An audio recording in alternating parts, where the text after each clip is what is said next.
Hey, everybody. Hello, hello. Sorry about that. There's some issue with the camera. I don't know what happened, but we restarted the stream. So I hope you're able to find this. I'm going to play with the camera settings just a little bit. There we go. Hi, hi, hi, everyone. So glad you could make it. Sorry about the issues with the camera. I'm just going to carry on. Sometimes we have some technical problems. Looks like a couple people have shown up. No one else has made it over here yet. Again, sorry about that. I hope everything has been going well for you. It's been going very well for me. Quite an interesting week. And we're still having smoke in the Bay Area from the terrible fires. So if you're experiencing any problems or distress with the wildfires, I'm sorry about that. I hope that you're safe and well. I hope that you're staying healthy and happy during these difficult times. It's been quite a year. So here we are again this evening with our weekly live meditation, sponsored by San Francisco Dharma Collective. Yay, thank you, San Francisco Dharma Collective, for sponsoring these. And once everyone gets here, we will begin the meditation. But you can already start getting ready to meditate. If you've got glasses, you want to take your glasses off, that would be good. Get yourself seated correctly in your meditation posture. And in just another minute, we will get going. Sorry about the technical issues on the first stream. I tested it and tested it and tested it, so I don't know what happened there, but it did. So here we are on stream number 2.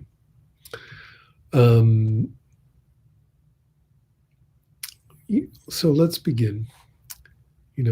Last week and even the week before, we looked into our motivation for meditation and our desires around practice and so on. It's a very important topic, which we'll probably go into more deeply as the year progresses.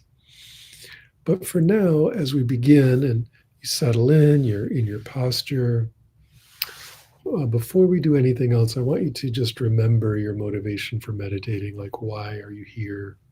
What's your reason for coming to a guided meditation? Why do you meditate at all? What is your aspiration, your highest aspiration for your meditation? So just be with that right now for a moment. Really bring that in to mind, bring it into the room with you.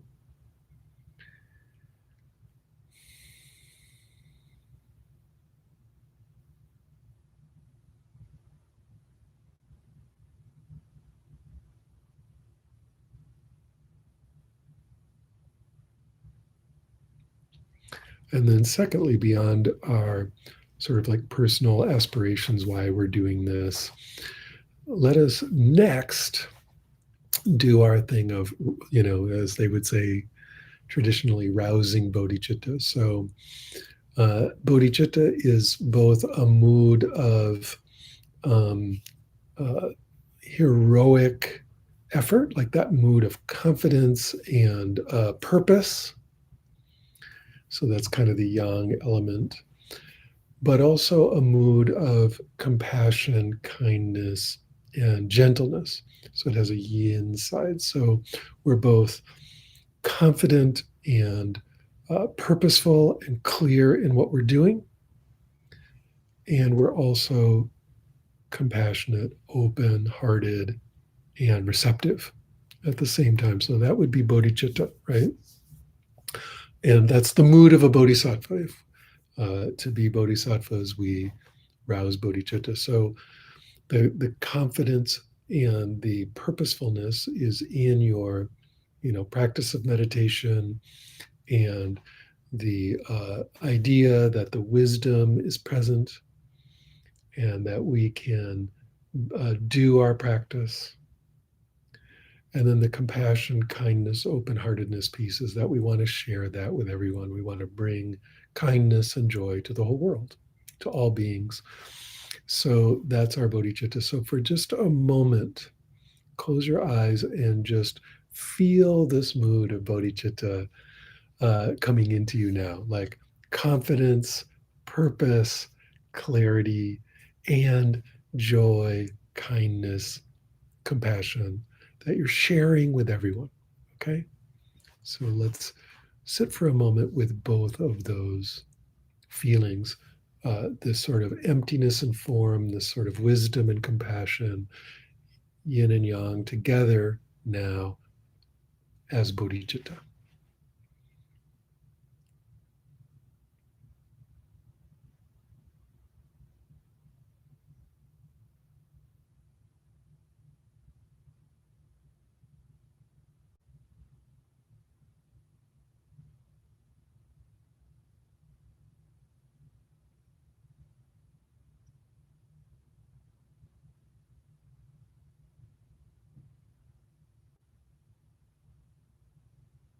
Excellent. If you don't relate to the word bodhicitta, I just want you to feel the confidence, the fact that we all have already fully awake minds. Everyone is already a living Buddha. We just uh, learn to become more and more in contact with that aspect of our being. But from the beginning, we are already completely awake, already completely enlightened. So that's the confidence, that's the clarity. And then from that awakening, or as an aspect of that awakening, um, there's a sense of wanting to share kindness and joy and awakening with others, right? So that's our bodhicitta, and that's there from the beginning. That's already there when we start. Um, Now, as usual, let's begin doing shamatha with an object. So, normally I have us do breathing, and I do want you to breathe for this, but we're going to do the deep belly breathing. So I want you to be doing slow, deep belly breathing this time. Of course, you're always welcome to do whatever focusing practice you want. If you want to go into the eighth jhana right now, or even the ninth jhana to get nice and focused, you could do that. Great. But as a guided practice, I want you to do very slow, deep belly breathing, very gentle, and make sure it works for you at your pace. Long, slow in breath, deep, deep, deep, deep, deep. Very long, slow out breath. Okay. And you're feeling that breath in your body. You're feeling how the breathing is energizing the body. You're feeling the sense of expansion on the in breath and contraction on the out breath. And you're just going with that expansion, contraction with a slow, deep breathing. Okay, so that's the main thing we're doing. But we're going to do some extra focusing stuff tonight if you can. So, again, your mileage may vary on this, make it work for you. But what I want you to do is while you're continuing to do your slow, deep breathing, I want you to also do a visualization. And the visualization is this: you're going to visualize a white disc, a luminous white disc. So, like a full moon, but a full moon without any blemish, just that kind of shining, radiant white orb. And then all around it, everywhere else is just brilliant sky blue, or deep, deep, deep night sky blue, like you might see when the full moon rises as the sun is setting, right? The full moon always rises at the moment of the setting sun. That's the full moon. And so the sky behind it is not black yet, it's deep blue. So you're visualizing this deep, radiant sky blue field and a white disk. And you're keeping that very clear in mind. Okay. And while you're doing that, additionally, so we're breathing, we're doing the visualization as best you can. You might have to bring it up over and over, restart it. That's cool. Don't worry about it. You might want to remember the full moon. That can really help. But again, you're doing this in imagination. Luminous white disk on a luminous, deep, deep blue background. It's very beautiful when the visualization comes clear.